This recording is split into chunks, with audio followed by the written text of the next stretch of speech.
ஜாம்பவதி, அடுத்து வந்து சத்யபாமா இல்லையா, 3 ஆச்சு. அடுத்து வந்து காலிந்தி, காலிந்தி, மித்ரவிந்தா 5வது.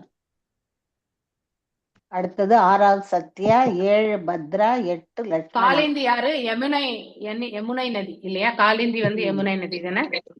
ஆமா மாதாஜி. எஸ் மாதாஜி, லாஸ்ட் வீக் படிச்சோம் மாதாஜி. லக்ஷ்மணஜதி.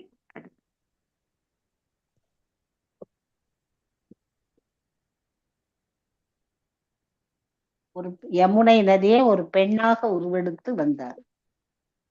கரெக்ட். ஹரே கிருஷ்ணா. ஹரே கிருஷ்ணா. ஒரே நிமிஷம். ஓம் நமோ பகவதே வாசுதேவாய. ஓம் நமோ பகவதே வாசுதேவாய. ஓம் நமோ பகவதே வாசுதேவாய.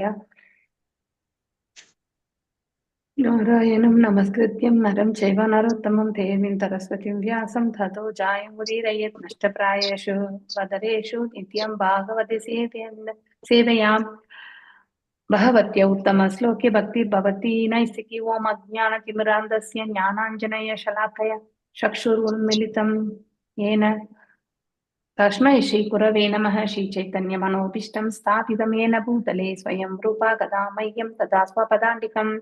हे कृष्णा करुणा सिन्धु दीनबन्धु जगत्पते गोपेशा गोपिका कान्त राधिकान्त नमस्कृते. तप्त काञ्चन गौराङ्गी राधे वृन्दावनेश्वरी ऋषभानुसुते देवी प्रणमामि हरिप्रिये. महञ्चकल्पदारूभ्यश्च कृपा सिन्धुभ्य एव च पतितानां पावनेभ्यो वैष्णवेभ्यो नमो नमः. जय श्री कृष्ण चैतन्य प्रभु नित्यानंद श्री अद्वैत गदाधर श्रीवासदि गौर भक्त वृंदा. हरे कृष्णा कृष्णा कृष्णा हरे हरे, हरे राम राम राम हरे हरे. सो காலிந்தி முடிஞ்சது, காண்டவ பிரஸ்தம் இல்லையா? ஸோ அதை பத்தியும் நம்ம படிச்சிட்டோம் இல்லையா? சில நாட்கள் கழித்து துவாரகைக்கு வர்றதுக்கு பாக்குறாரு யாரு? கிருஷ்ணர் இல்லையா? இங்க இருந்து படிங்க. இல்ல கோஷல் இது கூட நம்ம படிச்சோம்னு நினைச்சேன். நாக்னாஜி இது நான் படிச்சோம் இல்லையா? கிருஷ்ணர் எல்லா உயிரினங்களிலும் உறையும் பரமாத்மா. அதுல இருந்து படிக்கணும் மாதாஜி. கிருஷ்ணர் எல்லா உயிரினங்களிலும் உறையும் பரமாத்மா. இங்க இருந்து சோ சத்யாவை மணக்கிறார் இல்லையா? இப்போ இப்ப சத்யா இதுதான். அப்போ இருங்க, ருக்மணி, சத்யபாமா, ஜாம்பவதி, அடுத்து வந்து காலிந்தி ஆன பிறகு மித்ரவிந்தியா இல்லையா? மித்ரவிந்தியாவோட முடிஞ்சிருச்சு இல்ல? மித்ரவிந்தியாவோட முடிஞ்சாச்சு. அடுத்து வந்து இப்போ வந்து சத்யா மணக்கிறாரு இல்லையா? அப்புறம் இன்னும் 2 தான் இருக்கு. Okay fine. சரி, யாரு வாசிக்கிறீங்க? வாசிங்க மாதாஜி. வாசிங்க. ஹரே கிருஷ்ணா மாதாஜி. ஹரே கிருஷ்ணா. ஹரே கிருஷ்ணா மாதாஜி. எல்லாருமே வாசிங்கோ, ஆனா ஒருத்தருக்கு ஒருத்தர் விட்டு கொடுத்து வாசிங்க, சரிங்களா? வாசிக்கலாம் மாதாஜி, இல்ல யாராவது வாசிக்கிறாங்களா? ஹரே கிருஷ்ணா. வாசிங்கோ. புஷ்பா மாதாஜியும் சைலண்ட் ஆயிட்டாங்க. அடுத்து இல்ல மாதாஜி, கெஸ்ட் வர்றாங்க, அதான் நம்ம தான் வாசிக்கலாம்னு பார்த்தேன். வேற ஓகே, நீ வாசிங்க. நீங்க தான் வாசிங்க. Thank you Mataji, thank you Mataji. ஹரே கிருஷ்ணா. கிருஷ்ணர் எல்லா உயிரினங்களிலும் உறையும் பரமாத்மா. எனவே அவர் சத்யாவின் உள்ள கிடக்கையை அறிந்திருந்தார். மன்னன் நக்தஜித் தமக்கு அளித்த சேவையால் அவர் திருப்தி அடைந்திருந்தார். தந்தையும் மகளும் தம்முடன் நெருங்கிய உறவு கொள்ள விரும்பியது அவருக்கு திருப்தியாய் இருந்தது. அவர் புன்னகை செய்து பெருமிதம் கொண்ட குரலில் பேசினார். அன்பார்ந்த நக்னஜித் மன்னரே, அரச பரம்பரையை சார்ந்து நெறி வழுவாது நடக்கும் ஒருவன் யாரிடமும் அவன் எவ்வளவு உயர்ந்த நிலையில் இருப்பவன் ஆனாலும் எதையும் வேண்டி பெறுவதில்லை. ஒரு சத்திரிய அரசன் யாரிடமும் எதையும் விரும்பி கேட்பதை வேத சாஸ்திரங்கள் அனுமதிப்பது இல்லை. இந்த நெறியிலிருந்து தவறும் சத்திரிய அரசன் கற்றறிந்த பண்டிதர்களின் நிந்தனைக்கு உள்ளாகின்றான். இவ்வாறான கண்டிப்பான நியமத்தையும் மீறி நான் உன்னிடம் உனது அழகிய மகளின் கரத்தை வேண்டுகிறேன். நீர் எமக்களித்த உயர்வான வரவேற்புக்கு ஈடு செய்து உன்னுடன் உறவு ஏற்படுத்திக் கொள்ளும் நோக்கத்துடன் உன்னிடம் இதை வேண்டுகின்றேன். எங்கள் குடும்ப பாரம்பரிய வழக்கப்படி உனது மகளை ஏற்றுக்கொள்வதற்கு பிரதி உபகாரமாக நான் எதுவும் உனக்கு தருவதற்கு இல்லை. அவளை நான் ஏற்றுக்கொள்வதற்கு இல்லை. அதாவது 7 எருதுகளையும் அடக்க வேண்டும் என்று நிபந்தனையின்றி சத்யாவை பெற விரும்புவதாக கிருஷ்ணர் நக்னஜித்திடம் கூறினார். பகவான் கிருஷ்ணரின் பேச்சை கேட்ட அரசன் நக்னஜித் கூறினார், எனது அருமை பகவானே, நீர் எல்லா இன்பங்களும் ஐஸ்வர்யங்களும் தகுதிகளும் நிரம்பியவர். உமது மார்பில் லக்குமி எப்போதும் வாசம் செய்கிறார். இவ்வாறு இருக்க எனது மகளுக்கு உம்மை விட சிறந்த கணவர் யார் இருக்க முடியும்? இந்த வாய்ப்புக்காக நானும் என் மகளும் நெடுங்காலமாக பிரார்த்தித்து வந்திருக்கிறோம். நீர் யது வம்சத்தின் தலைவர். நான் ஏற்படுத்தியிருக்கும் போட்டியில் வெற்றி அடைபவருக்கே என் மகளை தருவது என்று முதலிலேயே அறிவித்திருக்கிறேன் என்பது உமக்கு தெரியும். எனது வருங்கால மருமகனின் வலிமையையும் அந்தஸ்தையும் அறிவதற்காக நான் இப்போட்டியை ஏற்படுத்தி இருக்கிறேன்.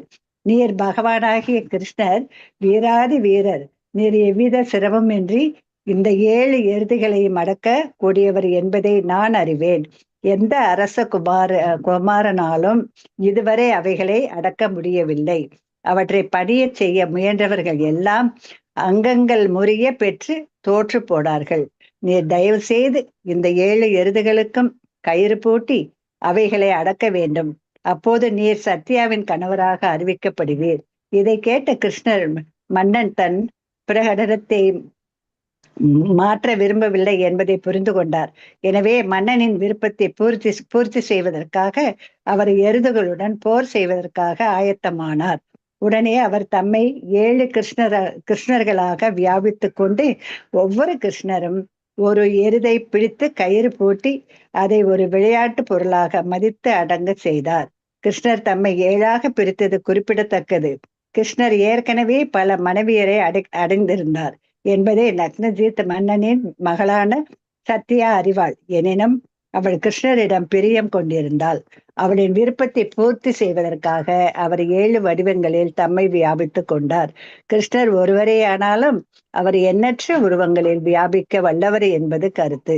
அவர் ஆயிரக்கணக்கான மனைவியரை மணந்தார். ஒரு மனைவியுடன் அவர் இருந்தபோது மற்றவர்கள் தனித்து இருந்தார்கள் என்பது அல்ல. அவர் தன் வியாபகங்களின் மூலம் ஒரே சமயத்தில் ஒவ்வொரு மனைவியுடனும் இருந்தார். ஹரே கிருஷ்ண மாதாஜி. ஹரே கிருஷ்ண மாதாஜி.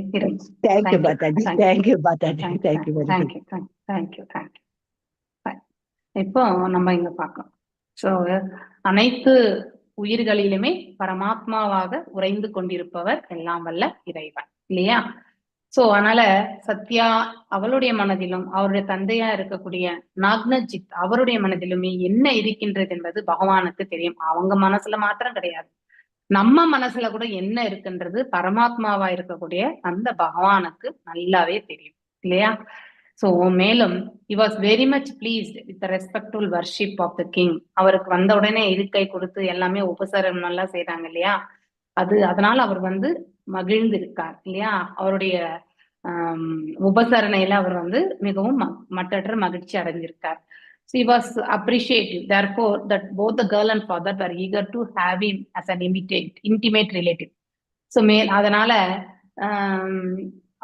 கிருஷ்ணர் புன்னகை பூத்தவாறு பேசுறார். என்ன பேசுறார்? ஸோ அதாவது எதையுமே கேட்டு பெறுவது என்பது நல்லா இருக்காது. I never asked. ஒரு சத்திரியன் எப்பவுமே கேட்டு பெறக்கூடாது. ஸோ அது தானாக வரணும் இல்லையா? இருந்தாலும் அதையும் மீறி நான் உங்களுடைய அழகான இந்த மகளை மனம் செய்து கொள்ள அதாவது ஆசைப்படுகின்றேன். அதனால to establish relationship in return நீங்க இவ்வளவு என்னை உபசரிச்சதற்கு அந்த இதுக்காக அவளை நான் ஏற்றுக்கொள்ளணும்னு நினைக்கிறேன். தாங்களும் நான் உங்களுடைய மருமகனானா அவருக்கும் அந்த விருப்பம் இருக்கும் இல்லையா? ஸோ அதனால அவர் family tradition there is no scope for offering anything in exchange for accepting your daughter. அதாவது ரொம்ப கிளியராவே அவர் சொல்றாரு. அதாவது எதையுமே செய்யக்கூடியதெல்லாம் கிடையாது அப்படின்னா அவர் போட்டி வச்சிருக்காரு இல்லையா? அந்த போட்டி செய்துதான் அவர் அந்த பெண்ணை மணக்கணும்ன்ற அந்த விதி எதுவுமே எங்களுடைய ட்ரெடிஷன்ல கிடையாது அப்படின்றது சொல்றாரு. we cannot pay any price you may impose for delivering her. அதாவது அவளை எனக்கு திருமணம் செய்து கொடுக்கறதுனால நீங்க ஏதாவது கேட்டா கூட நீங்க கேட்கறது எதுவுமே எங்களால செய்ய முடியாது அப்படின்னு சொல்லிட்டு சொல்றாரு. See, in other words, Krishna wanted the hand of Satya from the king without fulfilling the condition of defeating the 7 bulls. அந்த 7 காளைகளோட வந்து அவர் வந்து அடக்கிறதுல வந்து அந்த செயல் புரியாமலே சத்யாவை வந்து திருமணம் செய்து கொள்ளணும் அப்படிங்கறத வந்து பகவான் அந்த இடத்துல வெளிப்படுத்துறார். இதை கேட்ட பிறகு நாக்னஜித் என்ன சொல்றாரு, அதாவது அனைத்து இன்பங்களுக்குமே உறைவிடமாக இருக்கக்கூடியவர் இவர், அனைத்து வைபவங்களும் அனைத்து இயல்புகளும் இல்லையா, அனைத்திற்குமே மூல காரணம் தாங்கள். Okay, the goddess of Lakshmi always உங்களுடைய ஹிருதயத்துல வந்து எப்பவுமே இருக்கா. Under these circumstances who can be better husband for my daughter. உங்களை விட என்னுடைய மகளுக்கு ஒரு நல்ல கணவன் வேற யார் இருக்க முடியும். ஸோ அதனால நாங்க எப்பவுமே வந்து I have always prayed for this opportunity, இந்த வாய்ப்புக்கு நாங்க எப்பவுமே வந்து வேண்டி இருக்கோம். You are the chief of the யுனானஸ் அப்படின்னா அந்த அரசனுக்கு பகவானுடைய உன்னதமான நிலையை வந்து அவருக்கு நல்லாவே புரிஞ்சிருக்கு இல்லையா. ஸோ அதனால அது அப்படியே யதார்த்தமா அவர் எடுத்து உரைக்கிறார். You may kindly know that from the very beginning I have made a ஓ. ஆனா நான் ஆல்ரெடி ஒரு உறுதிமொழி எடுத்திருக்கேன். என்னுடைய மகளை யாருக்கு நான் திருமணம் செய்து கொடுப்பேன்னா, இந்த 7 காளைகளை யார் அடக்குறாங்களோ அவங்களுக்கு தான் நான் திருமணம் செய்து கொடுப்பேன் அப்படிங்கிற ஒரு உறுதிமொழி எடுத்திருக்கேன். அதனால இது வரைக்கும் யாருமே அதை செய்ததும் கிடையாது. அதை முயற்சி செய்தவங்க நிறைய பேர் அடிபட்டு அந்த மாதிரி இருக்காங்க. அதனால யாராலையுமே அந்த 7 எருதுகளை வந்து அடக்க முடியல அப்படின்றத வந்து சொல்றாரு. அதனால உன்னால எல்லாமே முடியும், நீ பரம்பொருள். அதனால இந்த 7 காளைகளை அடக்குறதுல உனக்கு பெரிய கஷ்டம் எதுவும் கிடையாது. அதனால நீ வந்து கண்டிப்பாக அடக்குவ. என்னுடைய மகளையுமே வந்து நீ and you will be selected as the desired husband of my daughter அப்படின்னு சொல்றாரு இல்லையா. இதை கேள்விப்பட்ட பிறகு சரி ஓகே, அவருடைய வாக்குறுதி, அவர் எடுத்த உறுதிமொழியை நாம் எதுக்கு வேண்டாம்னு சொல்லணும்னு சொல்லிட்டு அவருடைய ஆசையுமே நாம வந்து நிறைவேற்றுவோமே அப்படின்னு நினைச்சிட்டு கிருஷ்ணர் வந்து 7 அதாவது விரிவங்கங்களை மேற்கொண்டு ஒவ்வொரு காளையோடமே வந்து ஒரே சமயத்துல வந்து அவர் வந்து சண்டை போடுறாரு, ஆக்சுவலி அடக்குறாரு. இமிடியட்லி டிவைடட் இல்லையா, 7 கிருஷ்ணாவா அதாவது என்றாரு. ஸோ அது எல்லாத்தையுமே அவருடைய கட்டுப்பாட்டுல எடுத்துட்டு வர்றதுக்கு வந்து பண்றாரு. Krishna dividing himself into 7 very significant இல்லையா. It is known to Satya that Krishna had already married many wives. அவர் அதாவது கிருஷ்ணருக்கு ஏற்கனவே திருமணம் ஆகியிருக்கின்றது என்பது சத்யாவுக்கு தெரியும். இருந்தாலும் அவரையே வந்து அதாவது அவரை அடையணும்ன்றதுதான் அவளுக்கு. ஸோ அதனால in order to encourage her, Krishna immediately expanded இல்லையா into 7. The purport is that the Krishna is one, but he has unlimited forms இல்லையா. கிருஷ்ணர் ஒருத்தர் தான், ஆனா அவருக்கு அளவிட முடியாத ரூபங்கள் உண்டு, விரிவங்கங்கள் உண்டு. ஏன்னா 16,100 மனைவிமார்கள் இல்லையா. சோ அதுக்கப்புறம் இந்த 8 மனைவிமார்கள், 16,108 மனைவிமார்கள் எல்லோரிடத்திலையும் ஒரே சமயத்துல இருப்பார். அப்படின்னா 16,108 விரிவங்கங்கள் அவர் செய்யறார் இல்லையா. சோ இத்தனை மனைவிமார் இருந்தா ஒரு பௌதிகவாதியா இருந்தா எப்படி இருப்பார், ஏதோ ஒரு மனைவி கிட்டதான் ஒரு சமயத்துல இருக்க முடியும், அதுதான் பௌதிகத்தினுடைய நிலை.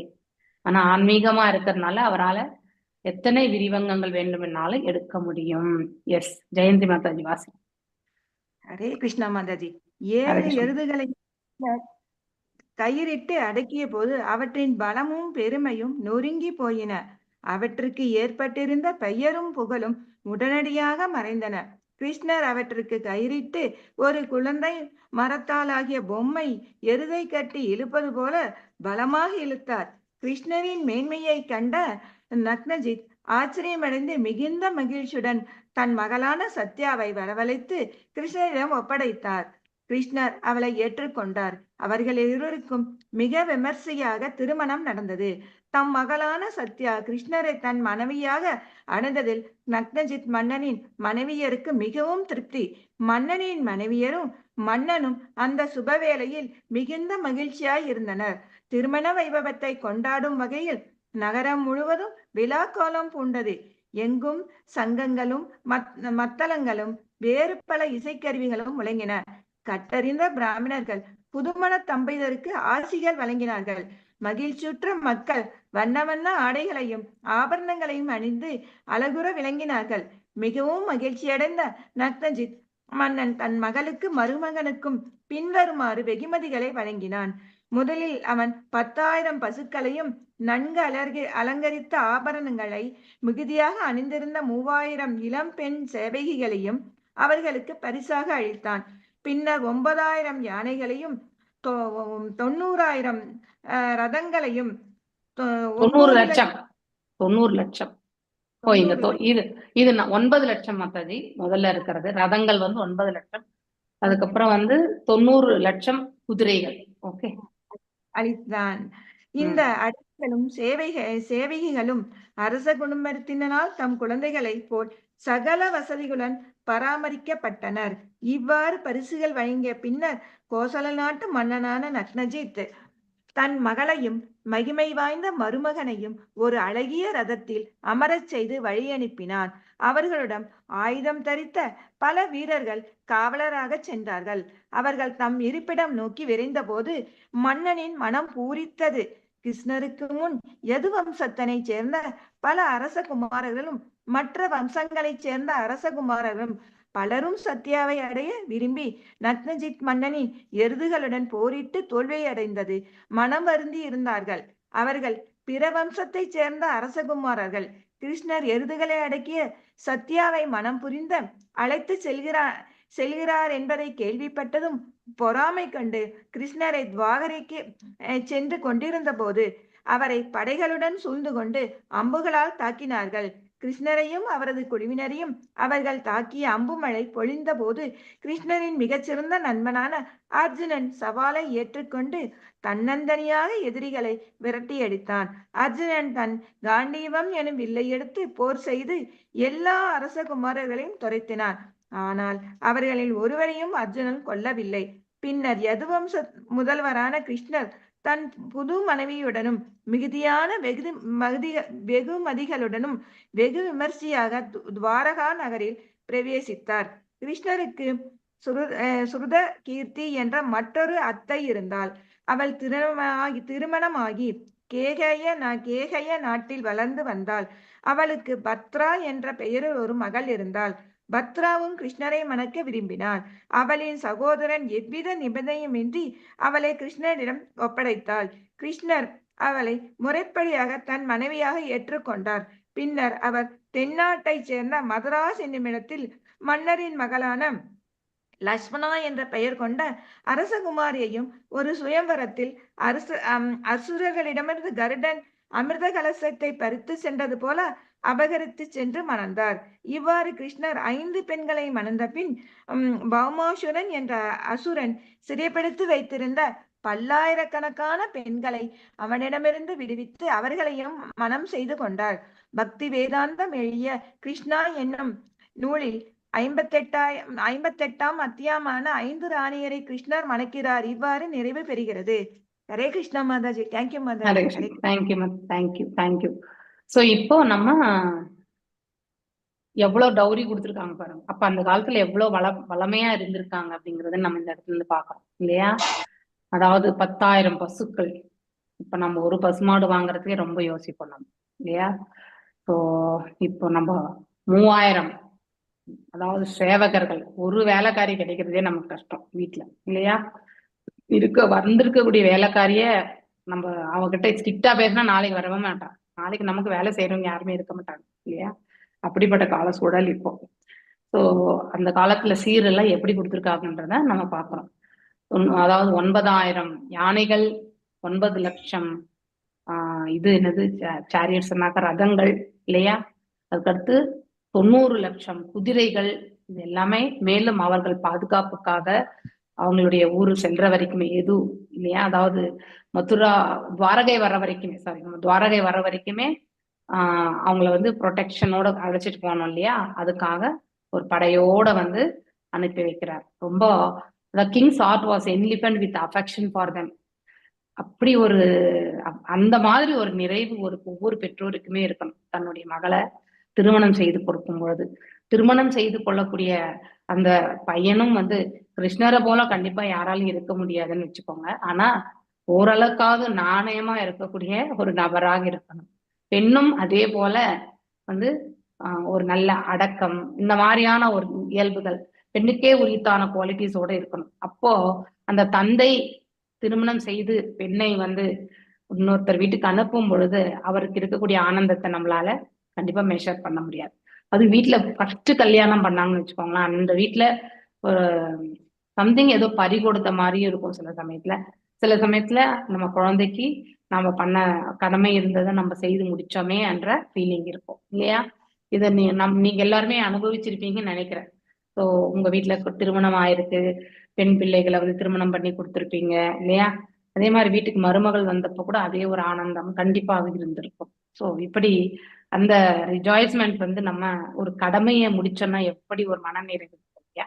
அந்த மாதிரி ஒரு தாய் தந்தையருக்கு. So before the marriage of Satya with Krishna there had been competitive engagements with the bulls of the kings. அதான் நிறைய பேர் இதுக்கு வந்து வந்திருக்காங்க, ஆனா யாருமே வந்து அதுல வெற்றி கொள்ளவில்லை. ஸோ அவங்க எல்லாம் என்ன பண்ணாங்க, இப்ப கிருஷ்ணர் இத அடக்கிட்டார், அதுக்கப்புறம் சத்யாவை வந்து மணந்துண்டார் என்ற பொறாமை கொண்டு நாலா பக்கமும் வந்து சூழ்ந்து அவரை வந்து தாக்குறதுக்கு ஆரம்பிக்கிறாங்க. இது பொறாமை இல்லையா? துவாரகை நோக்கி செல்லும் பொழுது இவ்வாறு ஏற்படுகிறது. when they attacked, Krishna fought and shot arrows like an instant torrents. அதாவது மழை, அம்பு மழை பொழிந்து விடுகிறாங்க. யாரு பொழியிறது? Arjunan, the best friend of Krishna, took in charge of the challenge and alone very easily drove them. அவர் ஒருத்தரே எல்லாத்தையுமே அவளால வெற்றி கொள்ள முடிஞ்சது. அர்ஜுனர் மீண்டும் வந்து took up his bow Gandiva and chased all away, எல்லா வேறு நாட்டு அந்த இளவரசர்கள் எல்லாமே துரத்தி அடிச்சிட்டார். எக்ஸாக்ட்லி லைக் ஓமை என்னன்னா, சிறு சிறு விலங்குகளை வந்து ஒரு ஒரு சிங்கம் வந்து கர்ஜித்து வந்து எப்படி துரத்துனா வந்து ஓடி போயிடுமோ அது போல இருந்ததாக இந்த இடத்துல சொல்லப்பட்டிருக்கு.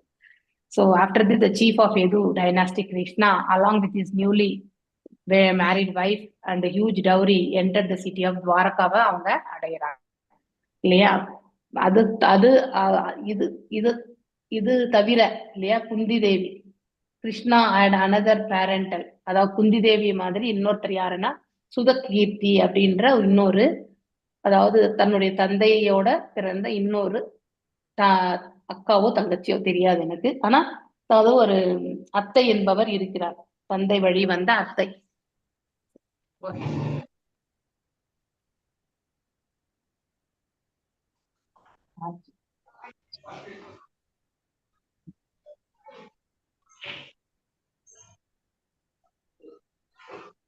ஸோ அவங்க வந்து and she was married and lived in Kekaya province, கேகய நாட்டுல இருக்காங்க. அவங்களுக்கு ஒரு மகள் யாரு? பத்ரா அப்படின்னு சொல்லிட்டு.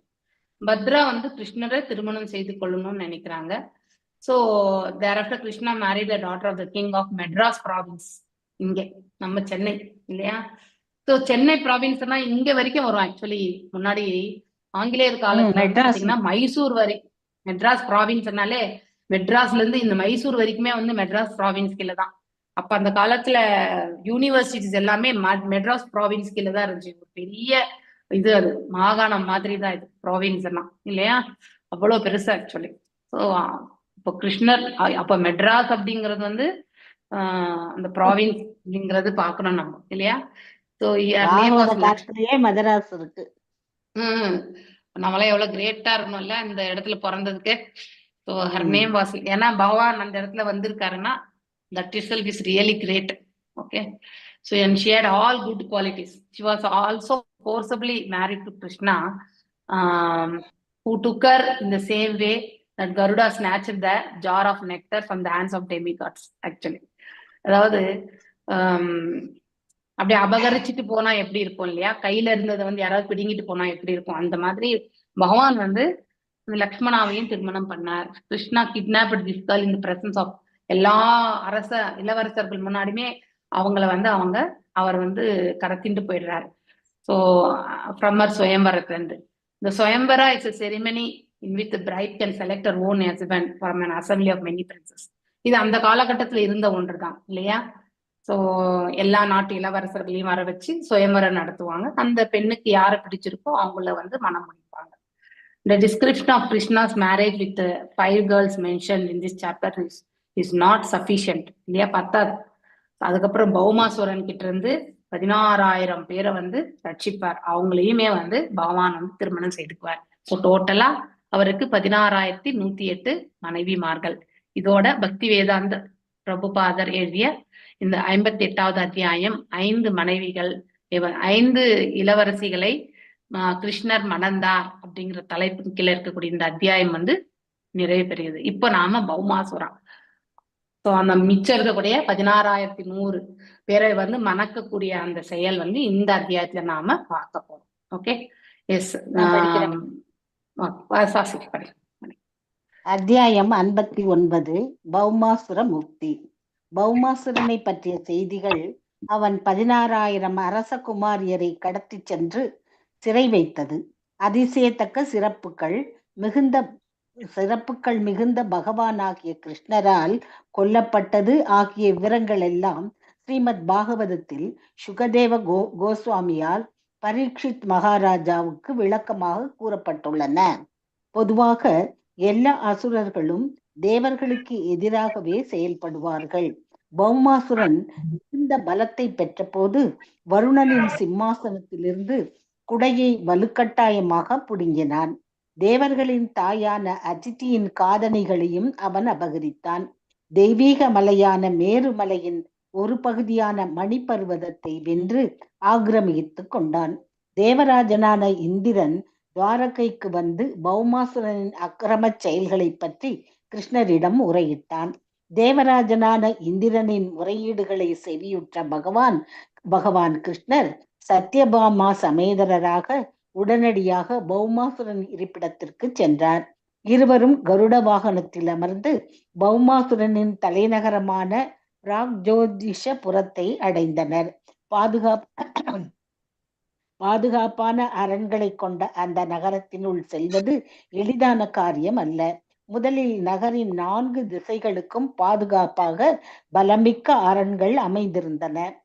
பலமிக்க சேனைகள் அவற்றில் காவல் புரிந்தன. அதனை அடுத்து நகரத்தை சுற்றி ஆழமான அகழிகள் அமைக்கப்பட்டிருந்தன.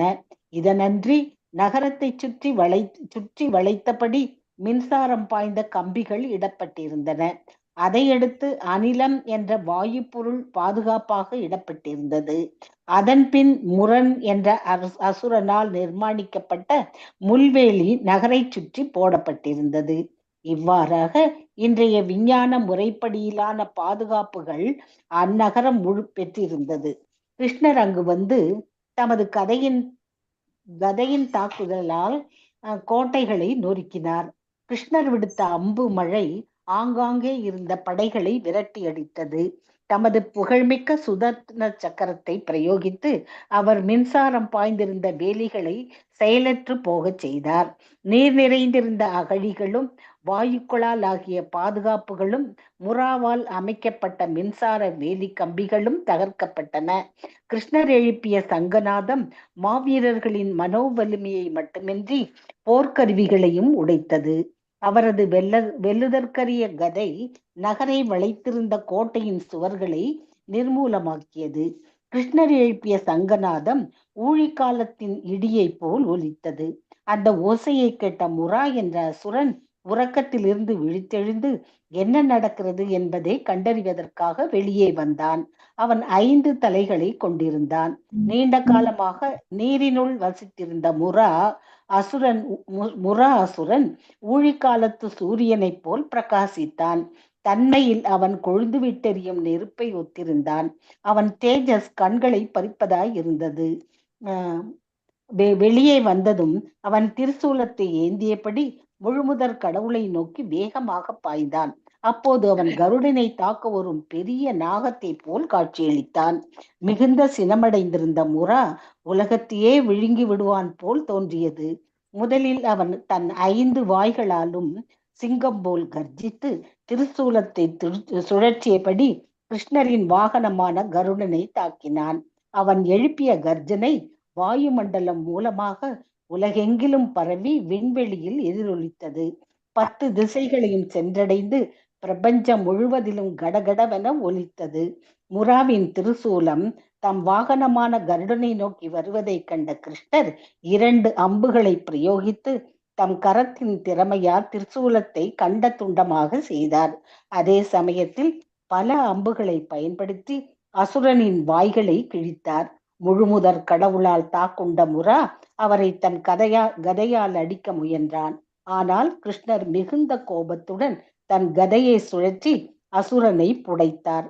ஆயுதத்தை இழந்த அசுரன் பலம் வாய்ந்த தன் கரங்களால் கிருஷ்ணரை தாக்க முற்பட்டான். ஆனால் கிருஷ்ணர் தம் சுதர்சன சக்கரத்தை செலுத்தி அசுரனின் 5 தலைகளையும் வெட்டி வீழ்த்தினான். இந்திரன் வஜ்ராயுதத்தால் தாக்கப்பட்ட பெரும் மலையின் சிகரத்தை போல் அசுரனான முரா நீரினுள் விழுந்தான். ஹரே கிருஷ்ணா மாதாஜி. தேங்க்யூ மாதாஜி. ஹரே கிருஷ்ணா மாதாஜி. ஓகே, இப்போ பௌமாசூரன் இல்லையா? ஸோ 16,100 இளவரசிகளை வந்து கடத்தின்னு வந்து வச்சிருக்கான் இல்லையா? ஸோ அதை பத்தி தான் நாம் இதுல படிக்க போறோம். அப்புறம் வந்து அவனுடைய வதத்தை பற்றி நாம் இந்த இடத்துல படிக்க போறோம். இப்ப பரிஷித் மகாராஜுக்கு வந்து சுகதேவ கோஸ்வாமி எடுத்துரைக்க போறதுதான் இந்த பாகவதத்துல. சோ எப்பவுமே அசுரர்களுக்கும் தேவர்களுக்குமே ஒத்து வராது இல்லையா? சோ பௌமாசுரனும் அதே மாதிரிதான் ரொம்ப சக்தி வாய்ந்தவனாக இருந்தான். சோ இந்திரனுடைய கொடையே வந்து தூக்கிட்டு போயிட்டான். சோ அந்த அளவுக்கு. மேலும் இந்திரனுடைய தாய் இல்லையா, அதாவது ஏரிங் மதர் ஆஃப், அதாவது டெமிகாட்ஸ், அதாவது தேவர்களுடைய தாயா இருக்கக்கூடிய அதிதி, அவங்களுடைய காதணிகளையுமே எடுத்துட்டு போயிட்டான். இப்படி மேருமலையினுடைய ஒரு பகத்தை வந்து மணி பர்வதம் அந்த பகுதியை வந்து அவன் ஆக்கிரமித்து கொண்டான். இப்படி ஒவ்வொன்னா வந்து அவனுடைய செயல்கள் வந்து இருந்தது. இதெல்லாமே வந்து கம்ப்ளைண்ட்ஸ், இதெல்லாமே இந்திரன் வந்து பகவானிடத்துல வந்து துவாரகையில வந்து சொல்றாரு ஆக்சுவலி. சோ கேள்விப்பட்டவர் கிருஷ்ணர் சத்யபாமாவோட அங்க கருட வாகனத்துல ஏறி போறாங்க. சோ ஃபியூ டு த ராஜித் யோஷிஷபுரம், அந்த இடத்துல, அதுதான் பௌமாசுரன் இருக்கக்கூடிய நகரத்தினுடைய தலைநகரம் அது. சோ அது எப்படி காட் பண்ணியிருக்காங்கன்றது பார்க்கணும் இல்லையா? சோ மின்சாரம் என்பது என்னன்னு தெரியாது அந்த காலகட்டத்தில். அப்படின்னா மின்சாரத்துக்கு ஒத்தது போல இருக்கக்கூடிய ஏதோ ஒரு பவரை வந்து அங்கெல்லாம் அப்பெல்லாம் வந்து அஸ்திரங்கள் தான் அந்த மாதிரி பவர் இருக்கிறது இல்லையா? மின்னலை போய் தாக்குறது, மின்னலை போல தாக்குதல் இல்லையா, ஷாக் அடிச்ச மாதிரி இருக்கக்கூடிய தாக்குதல், இதெல்லாமே வந்து அஸ்திரங்களுக்கே அந்த பவர். சோ அந்த மாதிரி அப்படிப்பட்ட அஸ்திரங்களை வந்து அவன் தன்னுடைய அதாவது தலைநகரா இருக்கக்கூடிய அந்த பிராக்ஜோதிஷபுரம் இல்லையா, அதை சுத்தியுமே வந்து ஒரு கால்வாய் மாதிரி செய்து அங்க எலக்ட்ரிக்கல் கனெக்ஷன் மாதிரி ஒரு அத்திரம் கொண்டுதான். காலகட்டத்துல வந்து எலக்ட்ரிசிட்டி எல்லாம் கிடையாது, இப்பதான் நாகரிகமா நாம அதை பாக்குறோம். ஆனா சிட்டிஸ் அந்த எலக்ட்ரிசிட்டிக்கு எப்படி எந்த அளவுக்கு என்ன வீரியம் இருக்குமோ அது போன்று இருக்கக்கூடிய ஒரு நிலையை வந்து அவன் ஏற்படுத்தி வச்சிருக்கான். மேலும் வாயு இதெல்லாம் வந்து கண்டிப்பா கிரியேட் பண்ண முடியும், அதையும் அவன் வந்து ஏற்படுத்தி வச்சிருந்தான். சோ அந்த நகரம் என்பது அவனால பாதுகாக்கப்பட்ட. மேலும் முரா எனக்கூடிய அசுரன் இல்லையா, பகவானுக்கு முராரி அப்படின்ற பேர் கூட உண்டு இல்லையா? மூரா என்ற அசுரனை வதைத்ததால் தான் அவருக்கு முராரின்னு பேர் அவருக்கு. சோ அவனும் வந்து கதையோட அவனும் வந்து அங்க இருக்கான், பாதுகாத்துன்னு இருக்கான். வித் திஸ் செலிப்ரேட்டட் சுதர்ஷன் சக்கர கவுண்ட்ராக்டட் எலக்ட்ரிக் பவுண்டரி இல்லையா, சுதர்ஷன சக்கரத்தை விட்டு அது எல்லாத்துக்குமே அந்த தெரிகிறார். சோ அந்த வாயு இருக்கக்கூடிய அந்த நிலை, அடுத்து வந்து எலக்ட்ரிசிட்டி இல்லையா, மின்சாரத்தை போல் இருக்கக்கூடிய அந்த நிலை எல்லாத்தையுமே வந்து தகர்த்தெறிகின்றார். இது எல்லாம் மேலும் அவருடைய சங்கநாதத்தினுடைய முழக்கத்துல ஏற்படக்கூடிய அந்த அதிர்வுகளால வந்து எல்லாருடைய ஹிருதயங்களிலுமே பாத்தீங்கன்னாக்கா ஒரு இது அவருக்கு விழிப்புணர்வுன்னு சொல்றதை விட சோ ஏதோ ஒண்ணு நடக்கிறதுன்ற அந்த உணர்வு வந்து அவருக்கு வந்து ஏற்படுத்துகிறார் அவங்களுக்கு. சோ மேலும் அந்த அவர் கையில இருந்த கதையால அந்த செவறுகளை எல்லாமே இடிச்சு உள்ள போறார். The vibration of Krishna's conchshell sounded like thunder bolt, அதாவது வஜ்ராயுதம் போன்று ஒலித்தது அப்படின்னு சொல்றாரு. At the time of dissolution of whole cosmic manifestation. So the demon Mura heard the vibration of the council. அப்படிப்பட்ட இது வந்து அவருடைய பாஞ்சஜன்யத்திலிருந்து வந்த அந்த சங்கோலி இல்லையா, அதனுடைய அதிர்வுகள் வந்து மூரா அசுரனை வந்து விழித்தெட செய்தது. ஆக்சுவலி அவனுக்கு 5 தலைகள் இல்லையா, அண்ட் ஹேவிங் நீரிலே இருக்கார். Moora demon was as brilliant as sun. At the time of dissolution of the cosmos, his temper will be blazing fire இல்லையா. அதாவது இந்த அந்த மகா பிரளயம் வரும்பொழுது அந்த மூரா வந்து எப்படின்னா, அதாவது அனல் கக்குகிற அந்த மாதிரி இருக்கும் அவருக்கு. The effluence of the body was so dazzling that he was difficult to see with open eyes. When he came out, first he took out his trident and rushed. So அவன்கிட்ட இருந்த திரிசூலத்தை எடுத்து போட வராங்க. ஆனாலும் அதையுமே வந்து பகவான் கவுண்டர் அட்டாக் பண்ணிடுறாரு. மேலும் demon Mura in his onslaught was like a big snake attacking a Garuda. So கருடனுக்கும் மற்றும் ஒரு பெரிய, அதாவது நமக்கு என்ன தோன்றதோ அந்த, அதாவது பாம்பு அப்படின்னு சொல்லும்போது இந்த இடத்துல வந்து நல்ல ஒரு பெரிய சைஸ் பாம்பு, அதாவது சமநிலையில இருந்து சண்டை போடக்கூடிய அந்த அளவுக்கு இருக்கக்கூடிய வலிமை கொண்ட பாம்பு. So is in slot like big snake attacking கருடன் இல்லையா, அந்த மாதிரி பவர்ஃபுல்லா இருக்கான் அவன் வந்து. அவனுக்கு தலையே 5 தலை. His anger mood was very severe இல்லையா, ஏன்னா அவன் எதற்காக இருக்கான் அந்த இடத்துல, தன்னுடைய தமையனே ரட்சிக்கிறதுக்காக இருக்கான் இல்லையா. தமையன் கிடையாது, அவன் ஏற்பாடு, அவனிடத்துல இன்னொரு அசுரன், ஆக்சுவலி தமையன் கிடையாது. இந்த அசுரன் யாரு? பௌமாசுரன். பௌமாசுரனுக்கு வந்து இவன் பாதுகாப்பு கொடுக்கக்கூடிய ஒரு அசுரன் ஆக்சுவலி. சோ எப்படி காவலாளி எல்லாம் நம்ம நிறுத்தி வச்சிருப்பாங்களோ அது போல இந்த ப்ரொடெக்ஷனுக்காக இந்த மூரா எனக்கூடிய அசுரன் இருக்கான். மேலும் அப்பியர்ட் ஆர் ரெடி டு டிவர் அப்படின்னா 3 உலகத்தையுமே வந்து அழித்து விடக்கூடிய, டிவர் மீன்ஸ் அழித்து விடுற அளவுக்கு அவன் வந்து தன்னை வந்து ஆயத்தப்படுத்திக்கிறான். First of all attack the carrier of Krishna, அதாவது கருடனை வந்து அவன் வந்து அட்டாக் பண்ண, ஏன்னா பாம்புக்கும் கருடனுக்குமே ஆகாது இல்லையா. அந்த மாதிரி வந்து அவனுடைய செயல்பாடு எந்த மாதிரி இருந்தா பாம்பு மாதிரி இருந்ததுன்னு சொல்லப்படுது. So through his 5 mouths he vibrated sounds like roaring of lion, அதாவது சிங்கம் போல அவன் வந்து கர்ஜிக்க ஆரம்பிச்சான். ஸோ இது எல்லா இடத்துலயுமே பரவ ஆரம்பிச்சது இல்லையா, ஏன்னா மேலும் கீழே எல்லா இடத்துலயுமே 10 திக்குகள், அஷ்ட திக்குகள், மேலும் கீழே எல்லா இடத்துலயுமே வந்து இந்த பிரபஞ்சத்துல கேட்டதாக சொல்லப்படுகிறது. சோ மேலும் அவன் இறைவனை நோக்கி, அதாவது அவனிடத்துல இருந்த அந்த திரிசூலத்தை வந்து எய்கின்றான் இல்லையா.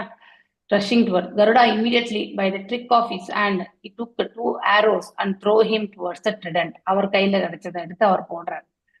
கட்டிங் இன்டு பீசஸ், அது அந்த 2 அம்புலால அவர் கையில இருந்து போட்டது என்ன ஆகும்னாக்கா அந்த அதாவது சூலம், திரிசூலம் வந்து தொடுத்தா பொடி பொடியா ஆயிடுறது. simultaneously using many arrows he pierced the mouth of the Mura. 5 இல்லையா, அதனால 5 அவர் வந்து அம்ப விடுறாங்க. when the Mura demon saw himself maneuvered by the supreme personality, he immediately began to strike the Lord in a great anger with his club. So அதாவது இப்படி தாக்குதல் வரும்போது அவனும் வந்து என்ன செய்யறான், தாக்குறான். பகவானை வந்து தன்னிடத்துல இருந்த அந்த கதையை கொண்டு தாக்குறான். But lord Krishna with his own club broke the club of Mura. இவனுடைய கதையை வந்து பகவான் வந்து முடிக்கிறார். So demon bereft of any weapon, அவன்கிட்ட இப்போ வந்து நிராயுத பாணி, decided to attack Krishna with strong arms இல்லையா, நல்ல புஜபலத்தோடு இருக்கான் போல இருக்கு, அதை கொண்டு அவரை வந்து தாக்கணும்னு நினைக்கிறான். அப்போ கிருஷ்ணர் வந்து அவர்கிட்ட இருந்த சுதர்ஷன சக்கரத்தை விட்டு அந்த 5 தலைகளையுமே வெட்டிடுறார் ஆக்சுவலி. அதனால அவன் வந்து விழறான். So the demon then fell into the water as the peak of a mountain falls into the ocean after being struck by the thunderbolt of the Indra. So இது எப்படின்னா வஜ்ராயுத தாக்குதல் மாதிரி இருந்ததாக இந்த இடத்துல எடுத்துரைக்கப்பட்டிருக்கு.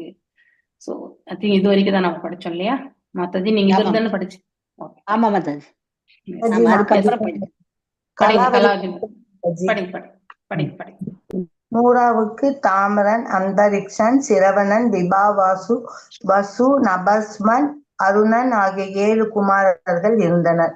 செருக்குற்றிருந்த அவர்கள் தங்கள் தந்தையின் மரணத்துக்கு பழிவாங்க எண்ணி மிகுந்த கோபம் கொண்டு கிருஷ்ணரோடு போரிட ஆயத்தமானார்கள். அதற்கான ஆயுதங்களையும் படைகளையும் சேகரித்து கொண்டு பீடா என்ற பெயருடைய அசுரனை படையின் தளபதியாக நியமித்தார்கள். பௌமாசுரனின் கட்டளையின்படி எல்லோரும் ஒருங்கே கிருஷ்ணரை தாக்கினார்கள்.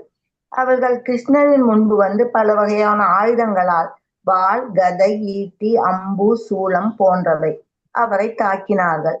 முழுமுதற் கடவுளின் சக்தி அளவிட முடியாதது, வெல்ல ஒண்ணாதது என்பதை அவர்கள் அறியார்கள். கிருஷ்ணர் அம்புகளால் பௌமாசுரனின் படைகளின் எல்லா ஆயுதங்களையும் தானியங்களைப் போல சிதற அடித்தார். பௌமாசுரனின் படைத்தலைவனான பீடாவும் அவனது உதவியாளர்களும் தலைகளை இழந்து கால்கள், கைகள், தொடைகள் துண்டிக்கப்பட்டு விழுந்தார்கள். எல்லோரும் மரணத்தின் அதிபதியான யமராஜனிடம் அனுப்பப்பட்டனர். பௌமாசுரனுக்கு நரகாசுரன் என்ற மற்றொரு பெயரும் உண்டு. ஏனெனில் அவன் பூமி தேவியின் குமாரன். முழுமுதற் கடவுளின் ஆயுதங்களால் போர்க்களத்தில் தன் சேனாதிபதிகளும் வீரர்களும் கொல்லப்படுவதை கண்ட நரகாசுரன் பகவானிடம் மிகுந்த கோபம் கொண்டான். பின்னர் அவன் மாபெரும் யானைப்படையுடன் நகரை விட்டு வெளிவந்த போர்க்களத்தை அடைந்தான். அந்த யானைகள் எல்லாம் கடல் பிரதேசத்தில் பிறந்து வளர்க்கப்பட்டவை. அவைகளுக்கு மதுவை நிறைய ஊட்டியிருந்தார்கள். அவை மதம் கொண்டிருந்தன. யானைப்படையினர் வெளியே வந்தபோது பகவான் கிருஷ்ணரும் அவரின் தேவியும் விண்வெளியில் உயர்ந்த இடத்தில் பிரகாசமாக வீற்றிருக்க கண்டார்கள். கிருஷ்ணர் சூரியனை ஒட்டிய கருமேகம் போல் ஒளிர்ந்தார். உடனே பௌமாசுரன் சதக்னி என்ற ஆயுதத்தை விடுத்தான். அந்த அஸ்திரத்தால் நூற்றுக்கணக்கான போர் வீரர்களை ஒரே வீச்சில் கொல்ல முடியும். அதே சமயத்தில் அசுரனின் உதவியாளர்களும் தத்தம் ஆயுதங்களை முதற் கடவுளான கிருஷ்ணரை நோக்கி வீசினார்கள். அவர்களின் அஸ்திரங்களை எல்லாம் முறியடிக்கும் வகையில் பகவான் கிருஷ்ணர் தம் அம்புகளை விடுத்தார். அதன் விளைவாக பௌமாசுரனின் படை வீரர்களும் படைத்தலைவர்கள் கை கால்கள் தலைகளை இழந்தவர்களாய் பூமியில் விழுந்தார்கள். அவர்களுடன் அவர்களின் குதிரைகளும் யானைகளும் வீழ்ந்தன. இவ்வாறாக பௌமாசுரன் செலுத்திய அஸ்திரங்கள் எல்லாம் பகவானின் அம்புகளால் துண்டிக்கப்பட்டன. பகவான் தம் வாகனமான கருடனின் முதுகில் வீற்றிருந்தபடியே போரிட்டார். கருடனும் அவருக்கு உதவும் வகையில் தன் இறக்கைகளால் குதிரைகளையும் யானைகளையும் அடித்தும் தன் கூரிய நகங்களாலும் கூர்மையான அழகாலும் அவற்றின் தலைகளில் ரணங்களை ஏற்படுத்தியும் போர் செய்தார். கருடனின் தாக்குதல்களால் யானைகள் பலமிழந்து போர்க்களத்தை விட்டு ஓடத் துவங்கின. பௌமாசுரன் மட்டும் தனித்து நின்று கிருஷ்ணருடன் போரிட்டான். தன் படை வீரர்களுக்கும் யானைகளுக்கும் கிருஷ்ணரின் வாகனமான கருடனால் பெரும் தொல்லைகள் நேர்ந்ததைக் கண்ட பௌமாசுரன் மிகுந்த கோபம் கொண்டு தன் முழு பலத்தையும் பிரயோகித்து கருடனை தாக்கினான். அந்த தாக்குதல் இடியின் பலத்தையும் மிஞ்சியதாய் இருந்தது. ஆனால் கருடன் சாதாரணமான பறவை அல்லவா ஆகையால் அசுரனின் அடிகளை எல்லாம் யானை மலர் மாலைகளை பெறுவது போல் தாங்கிக் கொண்டார். Hare Krishna Mataji. Thank you. Thank you Mataji. Okay, இதுல நல்ல டிஸ்கிரிப்ஷன் தான். ஸோ அவனுக்கு எத்தனை பிள்ளைங்க? மூராக்கு அதாவது 7 பிள்ளைகள். தாமரா, அந்தரிக்ஷா, ஸ்ரவணா, விபா, வசு, நாபஸ்வன், அருணா, இல்லையா? அதாவது எல்லாருமே வந்து முரா இறந்ததுனால அவங்க எல்லாருமே வந்து தாக்கணும், கிருஷ்ணரை தாக்கணும்னு நினைக்கிறாங்க இல்லையா? ரிட்டாலியேட், திருப்பி தாக்குதல். They equip themselves necessary weapons and situated Pita, another demon, to act. அதாவது பௌமா அவங்களுடைய தலைமையில, பீதா அப்படிங்கிற ஒரு அசுரனுடைய தலைமையில இவங்க வந்து இறைவனோட போர் புரியறதுக்கு தயாராயிடுறாங்க. By the order of Baumasura, all of them combinedly attacked கிருஷ்ணரை வந்து அட்டாக் பண்றதுக்கு பௌமாசுரா வந்து சொல்றாரு. அதனால அவங்களும் வந்து அதே செயலை செய்யறாங்க. கிருஷ்ணர் முன்னாடி வராங்க பல்வேறு ஆயுதங்கள்லாம் கொண்டு, இல்லையா? வாளு, அடுத்து வந்து கேடயம், இல்லையா? இதெல்லாம் எடுத்துட்டு வராங்க. கதை, இதெல்லாமே வந்து சூலாயுதம் மற்றும் அம்புகள் இதெல்லாம் கொண்டு வராங்க. ஸோ இவர் வந்து அந்த கடவுளுடைய உயர்ந்த ஆளுமை என்பது அவங்களுக்கு தெரியாது. இது அன்லிமிட்டட், இல்லையா? ஸோ மேலும் அவருடைய இன்கன்சீவபிளா இருக்கு, அதாவது அளவிட முடியாதவர். எவ்வளவு பவர் இருக்குன்னு யாராலுமே சொல்ல முடியாது, இல்லையா? ஸோ எல்லாவற்றையுமே அவர் வந்து அவங்க என்னென்ன ஆயுதங்களை வந்து கிருஷ்ணர் மேல தொடுத்தாங்களோ அது எல்லாத்தையுமே அவர் வந்து வசம் பண்ணிடுறாரு. அவர் வந்து, இல்லையா, இந்த பீஸா பண்ணி விட்டுறாரு. ஸோ பிதா, ஸோ ஃபெல் டவுன், தேர் மிலிட்டரி ட்ரெஸ்ஸஸ் கட் ஆஃப், இல்லையா? தலை எல்லாமே வந்து அதாவது யமதர்மராஜனுடைய வாயிலை அடைகிறார்கள் ஆக்சுவலி. ஸோ இவனுக்கு நரகாசுரா அப்படிங்கிற பெயரும் உண்டு. யாருக்கு? பௌமாசுராக்கு. 1 செகண்ட், நான் கதவு மூடிட்டு வந்துடுறேன்.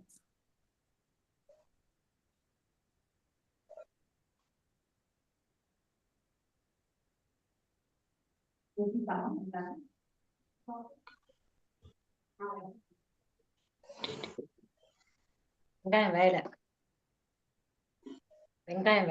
வெங்காயம் தனியா எடுத்து போயிட்டு.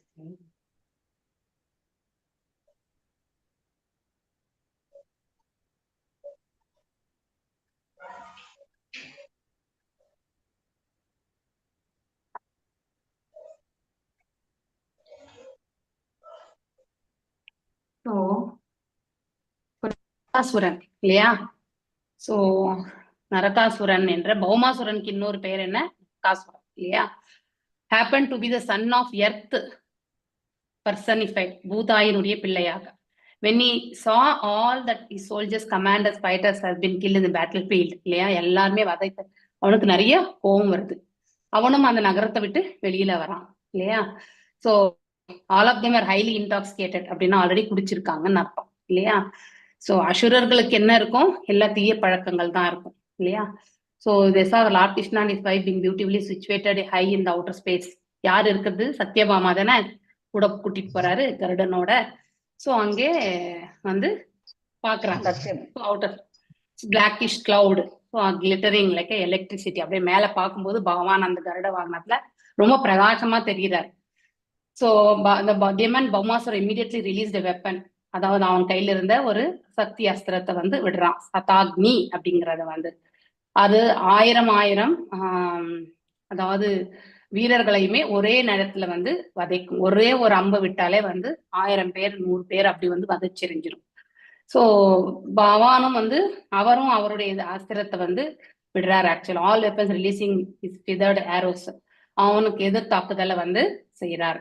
இந்த ஃபைட்டிங் வந்து பாத்தீங்கன்னாக்கா தட் ஆல் சோல்ஜர்ஸ், பௌமாசுரன் தரப்புல இருக்கிறவங்க எல்லாருமே வந்து மடியிறாங்க ஆக்சுவலி இல்லையா. அங்கே குதிரைகள், யானைகள் எல்லாமே வந்து in this way all weapons released by Baumasura were cut into pieces. பீஸா போயிடுறது.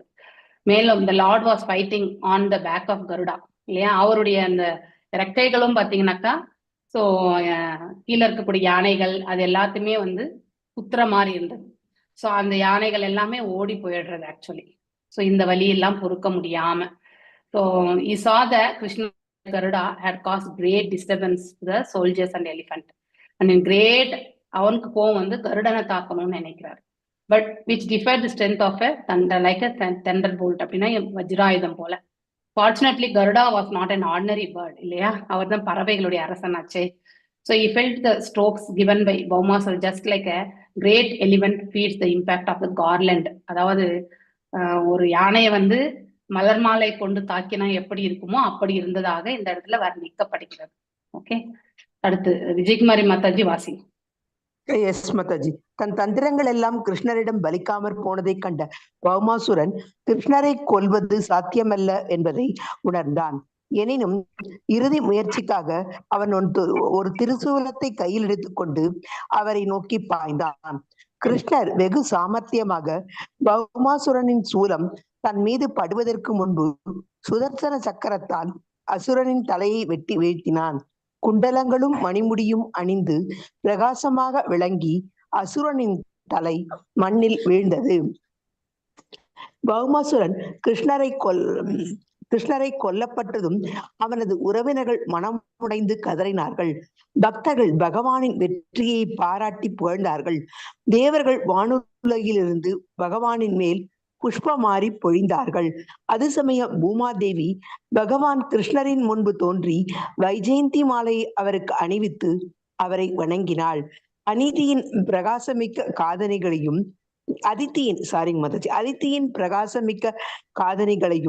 வருணனின் குடையையும் பூமாதேவி கிருஷ்ணரிடம் திரும்ப தந்தாள். மற்றொரு மதிப்புயர்ந்த மணியையும் அவள் கிருஷ்ணருக்கு பரிசாக அளித்தாள். பின்னர் பூமாதேவி பிரபஞ்சத்தின் சுவாமியும் தேவர்களால் எப்போதும் வழிபடுபவருமான முழுமுதற் கடவுளான கிருஷ்ணரை நோக்கி பிரார்த்திக்கலானாள். அவள் தரையில் விழுந்து பகவானை வணங்கி பக்தி பரவசமடைந்து பேசலானாள். பகவானே சங்கு, சக்கரம், கதை, தாமரை ஆகிய 4 சின்னங்கள் எப்போதும் தரித்தவரும் தேவர்களுக்கெல்லாம் சுவாமியுமான உமக்கு நான் என் பணிவான வணக்கங்களை தெரிவித்துக் கொள்கிறேன். ஏற்றுக்கொள்வீராக. அன்பார்ந்த பகவானே, நீர் பரமாத்மா. உமது பக்தர்களின் விருப்பங்களை பூர்த்தி செய்வதற்காக உமது பரமான அவதாரங்களாக பூமியில் தோன்றுகிறீர். எனது பணிவான வணக்கங்களை ஏற்றருள்வீராக.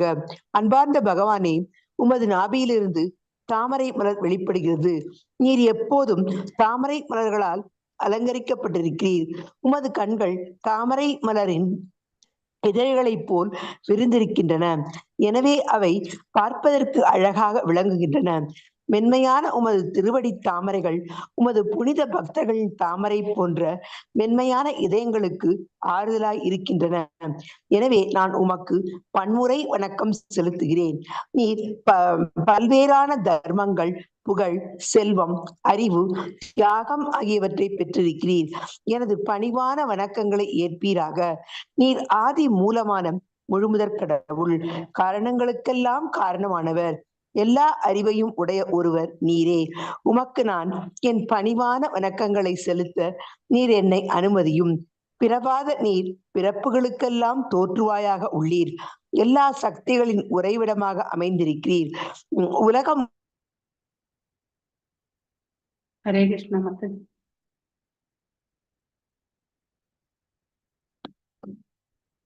ஓகே, இது வரைக்கும் இருக்கட்டும், அப்புறமா பார்க்கலாம். I think she lost it.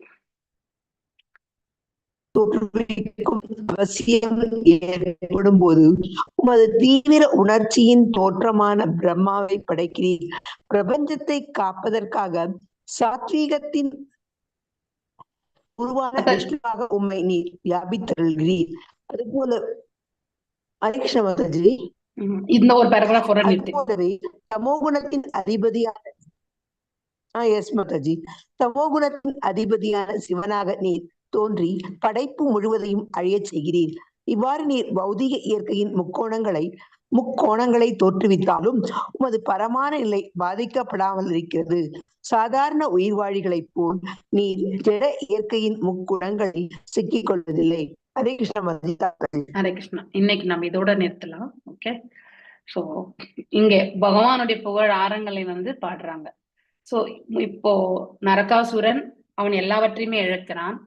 மேலும் கடைசியில் அவனுக்கே கோபம் அந்த திருசூலத்தை எடுத்துட்டு வரும்பொழுது அவன் தன்னை நோக்கி வர்றதுக்கு முன்னாடியே பகவான் தன்னுடைய சுதர்ஷன சக்கரத்தால அவனுடைய தலையை கொய்து விடுகின்றார் இல்லையா. சோ அந்த சக்கரம் உண்டு. சோ அவனுடைய மரணமும் ஏற்படுகின்றது இல்லையா. சோ மரணம் ஏற்பட்ட பிறகு அங்கே அவன் தரப்பில் இருந்த மற்றவர்கள் எல்லாமே அதாவது அசுரர்கள் தரப்பில் இருக்கிறவங்க எல்லாருமே அவங்களுக்கு ஒரு ஏமாற்றம் என்பது ஏற்படுகின்றது. மேலும் தேவர்களுக்கு ஆனந்தம் இல்லையா. சோ எப்பவுமே தேவர்களுக்கும் அசுரர்களுக்கும் ஒத்து வராது இல்லையா. இவர்கள் தெய்வீகமான இயல்புகள், அவர் அசுர இயல்புகள். சோ மேலும் வானத்துல இருக்கக்கூடியவர்கள் எல்லாருமே தேவர்கள் மலர் மாலை பொழிகிறார்கள். மேலும் ரூபம் கொண்ட அந்த பூதாய் அப்ப பகவான் முன்னாடி தோன்றி அந்த வைஜெயந்தி மாலையோட அவருக்கு வைஜெயந்தி மாலையே போடுறாங்க. அடுத்து முன்னாடி அந்த பௌமாசூரன் அதிதி கிட்ட இருந்து எடுத்துட்டு வந்த அந்த குண்டலங்கள் இல்லையா, மற்றும் இந்திரனுடைய கொடை, இது எல்லாத்தையுமே அவங்க திருப்பி தர்றாங்க. So after this the earth personified offers the prayers. இந்த prayers தான் ரொம்ப அற்புதமான prayers ஆக்சுவலி. இது நிறைய இடங்களை நம்ம காமனா பார்க்கக்கூடிய ஒன்றுதான். சோ இதுல இருந்து நமக்கு என்ன, இறைவனுடைய அந்த புகழாரங்கள், அவருடைய குவாலிட்டிஸ் இல்லையா, அவருடைய ஆற்றல், அவருடைய இயல்புகள், இது எல்லாமே அந்த அவருடைய தெய்வீக நிலையை உணர்ந்தவர்களால மட்டும்தான் எடுத்துரைக்க முடியும் அப்படிங்கறத நம்மளால இந்த ஒரு பேராகிராஃப்ல இருந்து நம்ம தெரிஞ்சுக்கிறோம் இல்லையா. எத்தனையோ பேர் நம்ம பாகவதத்துல கூட நம்ம படிச்சுட்டு தான் வரோம். 3rd கேண்டோல படிச்சோம், 4th கேண்டோல படிச்சுட்டு இருக்கோம், 2nd கேண்டோல படிச்சோம் இல்லையா. நாரத மகரிஷியினுடைய புகழாரங்கள் 1st கேண்டோல இல்லையா. அடுத்து பிரம்மருடைய புகழாரங்கள் இல்லையா. இப்படி ஒவ்வொன்னா நம்ம துருவருடைய புகழாரங்கள் 4th கேண்டோல படிச்சுட்டு இருக்கோம். அடுத்து கபில தேவர், இப்படி குந்தி பிரேயர்ஸ், பீஷ்மர், எல்லாருமே சொல்றது எல்லாமே நீங்க பாத்தீங்கன்னாக்கா அவருடைய ரூபம் தாமரையோட, அவருடைய கண்கள் தாமரை கண்கள் இல்லையா. மொத்தத்துல ஒரு நம பங்கஜன நேத்ராய மாலினே நம பங்கஜ நேத்ராய நம பங்கஜாங்கிரி இல்லையா. சோ அந்த மாதிரி அவருடைய புகழ் ஆரங்களை எல்லாமே அப்படின்னா அந்த பக்தர்களுடைய உணர்தலை நாம தெரிஞ்சுக்கணும். சோ பகவானுக்கு ரூபம் உண்டு. இப்போ வேறு ரூபங்கள் பகவான் எடுத்தாலுமே பகவானுடைய உன்னதமான குவாலிட்டிஸ் இதெல்லாம் அந்த ரூபத்தோட ஒத்திருக்கக்கூடிய குவாலிட்டிஸ் அப்படிங்கறது ஒவ்வொரு உத்தமமான பக்தன் புரிஞ்சு வச்சிருக்கான் அப்படிங்கறத தான் அந்த கருத்தை நாம புரிஞ்சிக்க முயற்சி பண்ணணும். அதனாலதான் நம்ம பக்தி பாதையில போகும் பொழுது இன்னும் பக்குவமா நம்முடைய பக்தியை செலுத்துறதுக்கு நாம கண்டிப்பா முயற்சி செய்யணும். So let me offer my respectable obeisances unto the Lord who is always present with 4 symbols இல்லையா? சங்கு, சக்கரம், கதை, தாமரை இல்லையா? இந்த 4 ஆயுதங்களோட இருக்கார். So please accept my respectful obeisances unto you. என்னுடைய இந்த அதாவது பாத சேவை, அதாவது அவர் பாதம் பார்த்தீங்கன்னாக்கா படிக்கின்றார் யாரு? பூதாய் வந்து பகவான திரு பாதங்களுக்கு சேவிக்கிறாங்க. அந்த சேவிக்கிறத வந்து பகவான் ஸ்வீகரிக்கணும்ன்ற அந்த பிரார்த்தனையும் வைக்கிறாங்க. மை டியர் லார்ட், அன்பான அதாவது பகவானே, நீங்கள் வந்து எல்லாருடைய ஹிருதயத்திலும் இருக்கக்கூடிய பரமாத்மா, சூப்பர் சோல்னா பரமாத்மா. So and in order to satisfy the aspiration of the devotees, அவருடைய டிவோட்டிஸ் மாத்திரம் கிடையாது, நான் டிவோட்டிஸ் கூட அவங்க என்ன தேவையோ அவங்களுடைய நன்னிலைக்காக அது இருந்தா அதையும் பகவான் அனுமதிக்கிறார். ஆனா அது அவங்களுக்கு நன்னிலை இல்லைன்னா அதற்கான தடைகளையுமே ஏற்படுத்துறாரு. ஆனா அதையும் மீறி மனசை கொண்டு நாம முன்னேறி செல்கின்றோம். அதனால ஏற்படக்கூடிய விளைவுகளை எல்லாம் நாம சந்திக்கின்றோம் இல்லையா? எப்பவுமே இறைவன் வந்து நமக்கு நன்மையை தான் செய்வார். ஆனா அதை நாம புரிஞ்சுக்க முயற்சி பண்ணணும் இல்லையா? இங்க அழகா வந்து இந்த பூதாய் வந்து எக்ஸ்பிளைன் பண்றாங்க. சோ தாங்கள் வந்து இந்த பிரபஞ்சத்துல வந்து வெவ்வேறு தெய்வீகமான விரிவங்கங்கள் ஆக தோன்றுகிறீர்கள் இல்லையா? அதுவும் யாருடைய விருப்பப்படி? பக்தர்களுடைய விருப்பப்படி. இப்போ தேவகி தாயார் வந்து கண்ணனை வந்து அவர் வந்து தன்னுடைய மகனாக வரணும்ன்றத விருப்பம் இருந்தது. அதனால்தான் அந்த முந்தைய பிறவிலே இருந்த அந்த விருப்பத்தை வந்து தேவகியாக வந்த பொழுது சோ யாருக்கு? வசுதேவருக்கும் தேவகிக்குமே மகனாக அவர் வந்து அவதரித்தார். சோ பக்தர்கள் பகவானை எந்த ரூபத்துல வந்து அவங்க உறவு முறையை எதிர்பார்க்கிறாங்களோ அதே அந்த உறவு முறையை வந்து பகவான் கொடுக்கிறார் இல்லையா? சில பேருக்கு காஞ்சுவல் லவ். இப்ப நம்ம ரங்கமன்னார், நம்ம ஸ்ரீரங்கம் டெம்பிள்ல எடுத்துட்டீங்கன்னா கூட ரங்கமன்னார் ஆண்டாள் இல்லையா? ஆண்டாள் எப்பவுமே வந்து சோ அதாவது கண்ணனையே எண்ணி தன் மணாளனாகவே இருந்தவர். அதனால பகவான் ரங்கநாதர் அவரை ஏத்துண்டார் இல்லையா? சூடி கொடுத்தால் ஆண்டாள் அப்படிங்கிறதையும் நம்ம படிக்கிறோம் இல்லையா? சோ அவங்க சூடின்ற மாலையை தான் ரங்கமன்னாரே ஏத்துக்குவாங்க. சோ அப்படி இது நம்மாழ்வார் தானே, நம்மாழ்வாருடைய மகளாக தானே வந்து நம்மாழ்வாருடைய மகளாக வளர்ப்பு மகள் Periyazhwar Mataji, Periyazhwar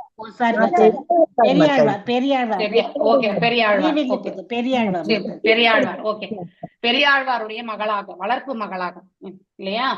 So kindly accept my respectful obeisances. So இது மாதிரி பகவான் வந்து தன்னுடைய பக்தர்கள் என்ன எதிர்பார்க்கிறாங்களோ அதை கண்டிப்பா பகவான் செய்யறார். பக்தர்களுக்காக எப்பவுமே அவர் இருக்கக்கூடியவர் இல்லையா? My dear Lord, the lotus flower grows out of your navel. இது கர்ப்போதக சாய் விஷ்ணு. அதுல இருந்து வந்த தாமரை மலர், அந்த தண்டுல வந்து 14 லோகங்கள் இல்லையா? அந்த தாமரையில வந்து பிரம்மர் படைக்கப்படுகிறார். சோ பிரம்மருக்கு வந்து 2ஆம் சிருஷ்டியை பத்தியான ஞானத்தை அவருடைய ஹிருதயத்துல இருந்து அவர் தெரியப்படுத்துறார். வேத ஞானத்தை, வேதங்கள் கொண்டு அந்த யாக சக்கரம், இதெல்லாம் நம்ம படிச்சிருக்கோம் இல்லையா? சோ இப்படி இத்தனையுமே படைப்புல வந்து பகவான் வந்து செய்து கொண்டே மேலும் வந்து your eyes are like spread like a petal. அவருடைய கண்கள் வந்து பாத்தீங்கன்னாக்கா தாமரை மலர்னுடைய அந்த இதழ்களை போல இருக்கு. therefore you are pleasing. Hare Krishna Krishna Krishna Hare Hare, Hare Rama Rama Rama Hare Hare. So மேலும் வந்து கலங்கமற்ற உன்னுடைய பக்தர்கள் வந்து எப்பொழுதுமே அதாவது தாமரை மலரை நம்ம தொட்டு பார்க்கும்போது ரொம்ப ரொம்ப ரொம்ப சாஃப்டா இருக்கும் இல்லையா? அது போன்ற Hare Krishna Hare Krishna Krishna Krishna Hare Hare. therefore they are all pleasing to the eyes of others. your soft and delicate lotus feet அப்படின்னா அவருடைய பாதங்கள் வந்து தாமரை மலரை போன்றது என்று அது எப்பொழுதுமே பக்தர்களால், அதாவது கலங்கமற்ற பக்தர்களால், தூய பக்தரால் வந்து வணங்கப்படுவது. and those lotus feet pacify their lotus like hearts. அப்படின்னா தாமரை போன்ற ஹிருதயங்கள் கொண்டவர்கள் யாரு? பக்தர்கள். I therefore repeatedly offer my humble obeisances. மீண்டும் வந்து தங்களுடைய பாதங்களை நான் நமஸ்கரித்துக் கொள்கின்றேன்னு சொல்லிட்டு அந்த பூதாய் வந்து வேண்டுகின்றாள். சோ அந்த பகவான் என்ற சொல்லுக்கான பதம் இல்லையா? அனைத்து அழகு, வலிமை, புகழ் இல்லையா? அதாவது செல்வம், அடுத்து வந்து ஞானம் மற்றும் புரவரம், இது எல்லாத்துலயுமே பகவான் தான் highest. So you are all pervading, எல்லா இடங்களிலுமே தாங்கள் நீக்கரமர நிறைந்திருக்கிறீர்கள். அவ்வாறு இருந்தும் கூட தாங்கள் வசுதேவருடைய மகனாக அவதரிப்பீர்கள். Please accept. மீண்டும் வந்து நமஸ்கரிக்கிறாங்க. சோ அனைத்து காரணங்களுக்கும் தாங்களே வந்து காரணமாக இருக்கிறார். ஞானத்திற்கு உறைவிடமே தாங்கள் தான் இல்லையா, ரிசர்வாயர். அவரிடமிருந்துதான் அனைத்துமே ஞானம் என்பதே தோன்றுகின்றது. மீண்டும் வந்து ஒரு வாட்டியும் புகழ்ந்து புகழ்ந்து நமஸ்காரங்களை சொல்றாங்க. அஜா இல்லையா, அன்பான். சோ பிறப்பற்றவர். அஜா என்றால் வெற்றி கொள்ளப்பட முடியாதவர். அனாதி இல்லையா, அன்பான் என்றால் அனாதி. சோ அனாதி காலத்திலிருந்து இருந்தவர், பிறப்பற்றவர். You are the father of whole cosmic manifestation. இந்த பிரபஞ்ச தோற்றத்துக்கான மூல காரணமே நீங்கள் தான், தந்தையானவர். You are the reservoir and shelter of all kind of energies. அனைத்து ஆற்றல்களுக்கும் உறைவிடமும், அதாவது எல்லா ஆற்றல்களும் அவரிடமிருந்து தான் தோன்றுகின்றது. அனைத்துமே அவருடைய பாதங்கள்ல தான் தஞ்சம் அடைகிறது. சோ இந்த பிரபஞ்சத்துல தோன்றி இருக்கக்கூடிய அனைத்துமே வந்து தங்களுடைய படைப்பால தான் இல்லையா. அதாவது காரணம் மற்றும் விளைவு இரண்டிற்கும் தாங்களே வந்து மூல காரணம் என்று இந்த பூதாய் வந்து சொல்கின்றாள். சோ அதாவது 3 குணாவதாரங்களை பத்தி சொல்றாங்க இல்லையா. பிரம்மாவாக பகவானை விரிவங்கம், கர்ப்போத கஷாய் விஷ்ணுவிடந்து பிறந்த பிரம்மா. அடுத்து வந்து கர்ப்போத கஷாயினுடைய இன்னொரு அவதாரம் வந்து கீரோத கஷாய் விஷ்ணு. அடுத்து வந்து பிரம்மரில் இருந்து சிவபெருமான். இப்படி ஒவ்வொருத்தரும் ஒரு குணாதிசயத்திற்கும் ஒவ்வொரு செயல்களுக்குமே, படைக்கிறதுக்கு வந்து பிரம்மர், ரட்சிக்கிறதுக்கு வந்து விஷ்ணு, அடுத்து வந்து அதாவது கீரோத கஷாய் விஷ்ணு, அழிவுக்கு வந்து சிவபெருமான். இப்படி அவருடைய விதிவங்கங்களே நாம இந்த இடத்துல பார்க்கிறோம். இருந்தாலுமே அவர் இந்த பௌதிக பண்புகளோட ஒன்று கிடையாது அப்படிங்கறதையுமே ரொம்ப அலூஃப் இல்லையா, இன்னும் சுதந்திரமானவர், ஸ்வராத் அப்படிங்கறது வந்து ரொம்ப அழகா எடுத்துரைக்கிறாங்க. இது ஒரு தானே படிச்சோம் நம்ம இப்போ. I think so, yes. இதோட நிறுத்தலாம். யாராவது நோட் பண்ணி வச்சுக்கோங்க. Actually my lord, you are the material nature, you are the father of universe. இது ஞாபகம் வச்சுக்கோங்க. அடுத்த வாரம் நம்ம பண்ணி வச்சுட்டேன். தேங்க்யூ மாதாஜி. படிக்கவே இல்லை. Okay okay, fine fine. வாஞ்சகல்பதாருभ्यश्च कृपा सिन्धुभ्येव च पतितानां पावनेभ्यो वैष्णवेभ्यो नमो नमः. अनंत कोटि वैष्णव वृंद की जय. नामाचार्य हरिदास ठाकुर की जय. हरे कृष्णा हरे कृष्णा.